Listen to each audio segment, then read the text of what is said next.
Good evening and welcome to the Royal News. I'm Daniel Valentino. And I'm Laura Freedman. Later, the Bryans will have your sports news. The C-SPAN campaign bus will be at the university Friday, November 4th from noon to 1:30 p.m.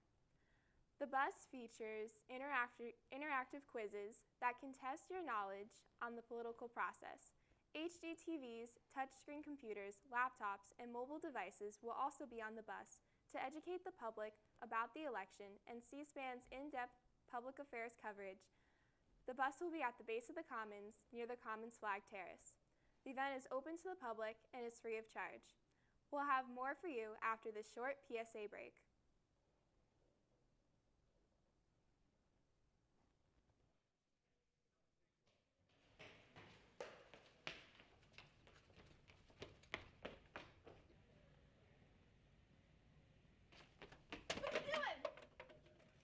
Throwing my bottle out.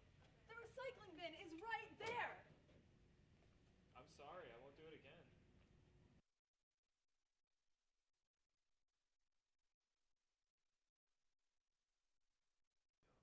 Welcome back. Campus Ministries Center for Service and Social Justice's annual Thanksgiving Feed a Family program has a goal to fill 200 baskets with turkey, vegetables, pumpkin pie, and all other essential foods for a great Thanksgiving meal. Food bags will be distributed directly to those in need at Valley View Housing Development in South Scranton. If you are interested in volunteering, you can register on your Royal Sync until Thursday, November 17th at 4 p.m. The university's Asian Studies program will have 2 more screenings for its Fall 2016 Film Festival, November 10th and 17th from 6 to 8:30 p.m. in the Pern Auditorium of Brennan Hall.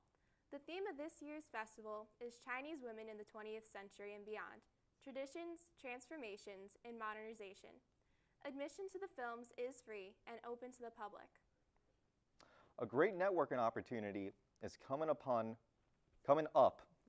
November 19th in Brennan Hall as the Kanaya School of Management is hosting its 4th annual Kanaya Young Alumni Day.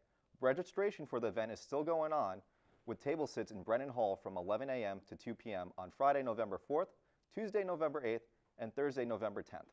There is a $5 cash-only refundable deposit to register. You will also have to fill out a quick 2-minute form. This year features 36 alumni participants from all majors and industries. Dinner and networking, reception, panel discussions, and small breakout sessions. The jazz band will be joined by Marion Felder as their guest soloist for a concert Saturday, November 5th at 7:30 p.m. in the Houlihan McLean Center. Felder is a drummer who has worked with Michael Bublé and the Count Basie Orchestra. Admission is free and open to the public. Doors open at 6:40 p.m. and seating is on a first-come, first-seated basis. On Sunday, November 6th, Bishop Joseph Bambera will be hosting a special Mass at the Cathedral in downtown Scranton, which is on Linden Street and Wyoming Ave, 2 blocks from Leahy Hall. This is a chance to listen to the bishop and meet with him at a reception after the Mass, and there will be food. Also, the regularly scheduled Mass at 4:30 p.m. in the Madonna della Strada Chapel will not be happening to accommodate the bishop's Mass. The university is now hiring student development officers for intersession and the spring semester. To apply, visit scranton.edu/SDO. For more information, contact Ruth David at ruth.david@scranton.edu. When we come back, the Bryans will have your Royal sports coverage.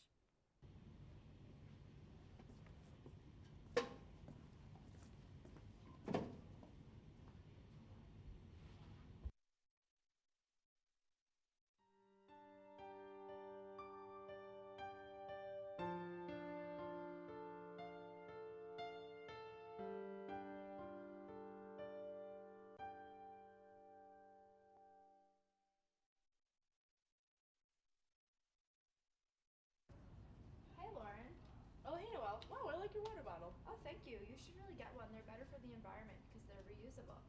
All right, maybe I'll get one. The U.S. alone consumes 1,500 plastic water bottles each second. That's over 129 million a day. Hey, Noelle. Hey Lauren, I see you got the reusable water bottle. Yeah, I took your advice. I switched from plastic to reusable. I feel like I'm really helping the environment. That's awesome. You're going to be eliminating the use of so many plastic water bottles. All right, and for your Royal Sports this week, I'm Brian Lloyd, joined by Brian Lavin. The Scranton wrestling team opens up its season on Saturday at the Monarch Invitational at King's College. Head coach Al Rusomano enters his 11th season with 42 career victories, which is second most in school history. Rusomano will lean on senior Ian Evans to lead the way for the Royals.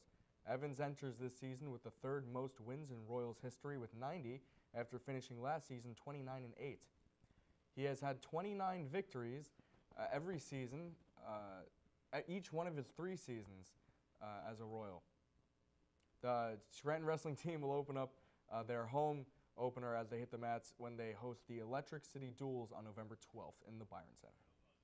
Scranton's men's swimming and diving team won their first 2 matches of the season, beating Cabrini by a match total of 130-68 and FDU Florham with a score of 148-41. After a hot start to the season, the team lost their home opener against Catholic by a score of 155-107.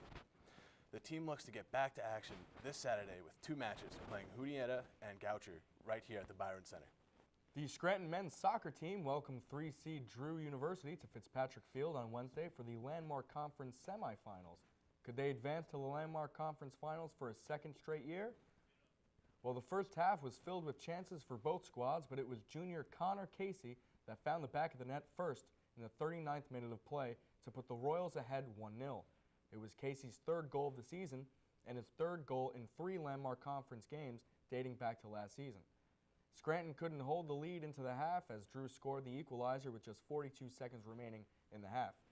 The game would remain tied until the 65th minute when a Drew foul gave senior Pat Codispati a free kick from about 35 yards out. A familiar spot for Pat. He scored his 1st goal of the season from that distance against Haverford in October. Well, deja vu. Codispati delivered to give the Royals a 1-goal lead, and that was all senior keeper Eric Hintz and the Scranton defense would need for the 2-1 W. Scranton heads to Elizabethtown on Saturday, returning to the Landmark Conference Championships to face the top-seeded Blue Jays. The University of Scranton's women's soccer team won their semifinal game against Susquehanna in what was a thriller of a match. The game went into overtime with a score of 0-0 when sophomore Jamie Henrik scored a header to give the team the win. The Lady Royals will now host the Landmark Conference Championship this Saturday against Moravian. Come down and support the team as they try to win it all in what should be a very exciting match.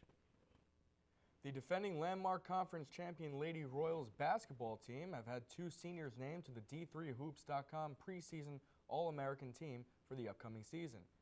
Sarah Payonk was named to the 2nd team, and Alexis Roman, last year's leading scorer for the Royals, earned 3rd team honors. The Royals are ranked 3rd and 5th in the WCA and D3 Hoops preseason ranks respectively. They open up the season in Rochester on November 18th. Scranton's field hockey team lost their last home game of the season on Saturday against Catholic by a score of 2-0. The team looked good on offense and was able to get off a solid amount of shots, but Catholic's defense prevailed as they held the shutout. This was the team's last game of the season, finishing with an overall record of 5-12. We look forward to an exciting season next year, and that's it for sports. Back to you in the news team. I'm probably just going to study, catch up on some sleep, all that good stuff. What about you? I'm working Friday night. I'm going to probably try and do some homework on Saturday. And Sunday, probably just watch some football. Yeah, other than that, nothing much. But thank you guys for checking in with us this week, and we hope to see you guys next week. Stay tuned.